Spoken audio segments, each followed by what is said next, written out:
Hi, I'm Brad Young with the North Carolina Institute of Political Leadership, and I'm joined again by Billy Warden. Billy is the principal at GBW Strategies here in Raleigh, North Carolina, and also an author of some renown. And today we're here to discuss his newest column, which probably has one of my favorite headlines of 2022 so far. What can public speakers learn from Elon Musk's poop emoji? So thank you so much for joining us again, Billy. Thank you, Brad. I love talking with you and the whole IOPL family. Does that qualify as clickbait, using poop in the headline? Whatever works nowadays, nobody's going to judge you for it. But so when you're a faculty member of the IOPL program, and in particular, you help us start our program with the fellows talking about stump speeches, and you use a lot of examples of flowery languages from convention speeches, from presidents of the past, the great works of, the great images that were painted by Reagan and Clinton and Obama. But this is a little different. So talk to me a little bit about what got you interested in this and kind of how this departure stood out to you from all those things you normally teach about. Yes, well, exactly. Let's say right up front that we're not advocating for anybody to go potty mouthed in their rhetoric. That's not the intention here. But, when Elon Musk dropped this emoji in the middle of a Twitter conversation, it was interesting that everybody kind of turned up their nose on what had happened, so to speak. Commentators on the radio and in print and whatnot.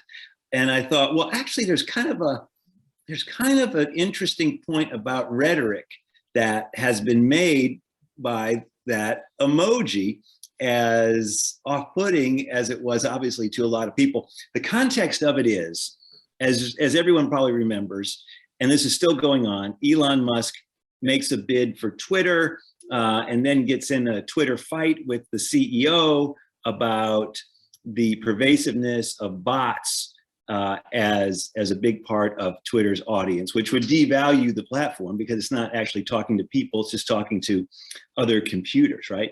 So the CEO of Twitter responded to a Musk criticism with a articulate defense of the company, all written in complete sentences, followed by Elon Musk dropping the poop emoji into just dropping it just as that, as his response tweet.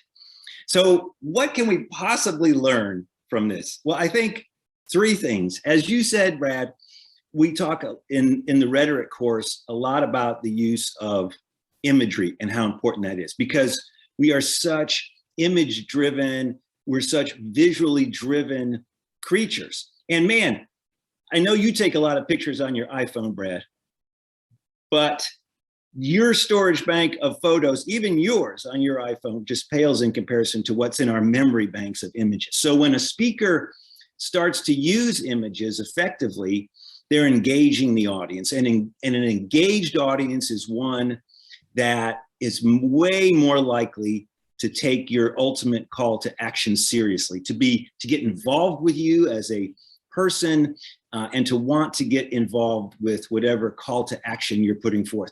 Whether that's, hey, come look at my new product because it's going to change the world, or whether it's, hey, vote for me because we can change the town that we live in.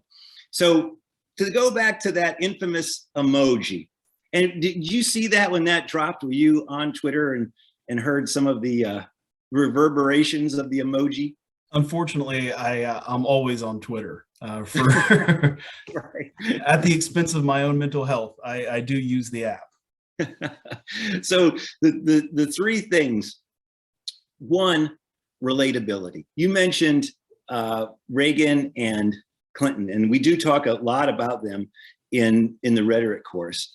One of Reagan's great speeches, he uses Christmas, right, as the central image to get us involved in the story he's telling. And of course, millions upon millions of people have all kinds of visuals in their memory banks about Christmas. So it's something that a lot of people can relate to, brings them into what he's talking about. Clinton, in illustrating his humble roots as a man of the people, often evoked the image of his grandfather's country store.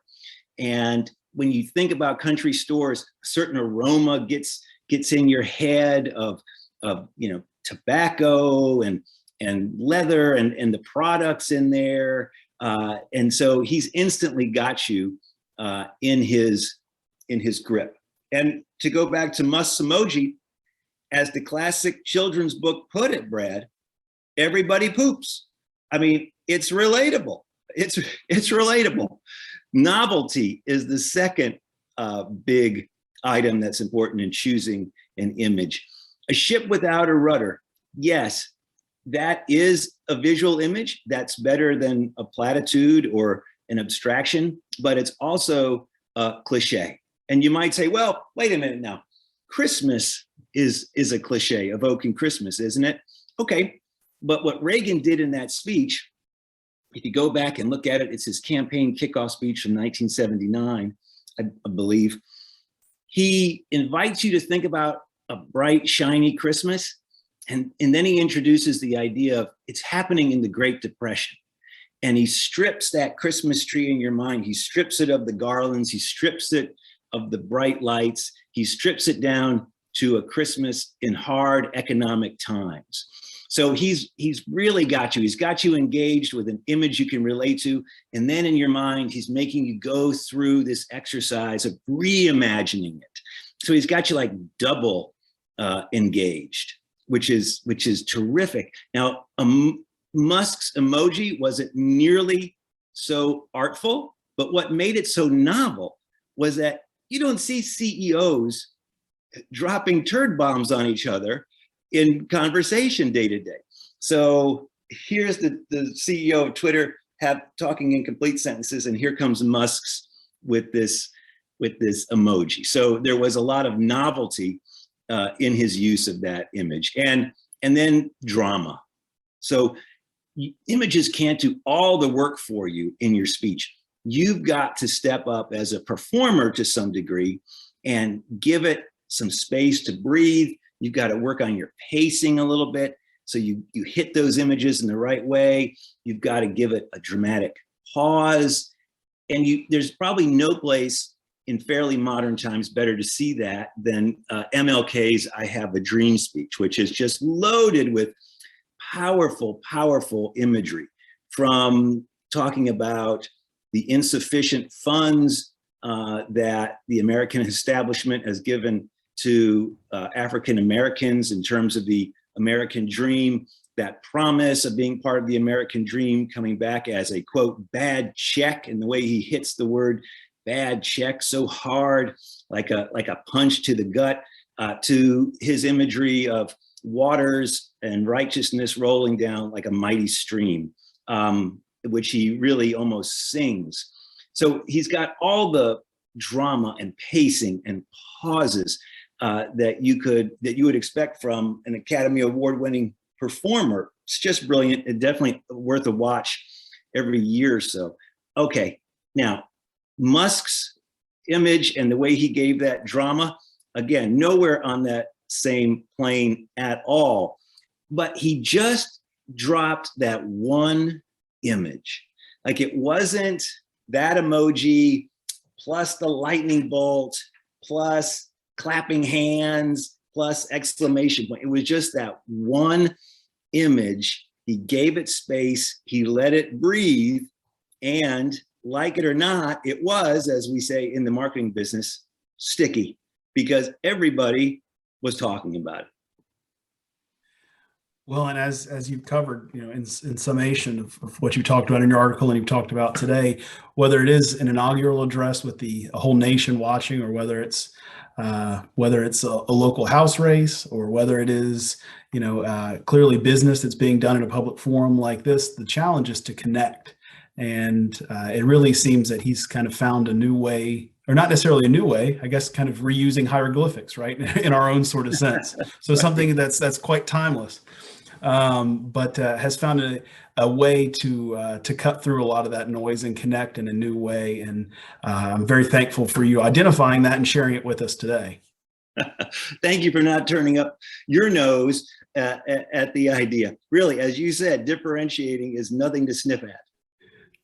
Well, if you want to hear from Billy on these topics and many more, many more, and other great faculty members, we encourage you to apply to the IOPL Fellows Program for fall 2022. We'll be accepting applications through August 17th. If you'd like more information on our schedule and the application, please go to iopl.org/apply for more information. Thank you so much, Billy. I hope you'll come and talk with us some more about more emojis and more public speakers. Thanks, Brad. Would love to.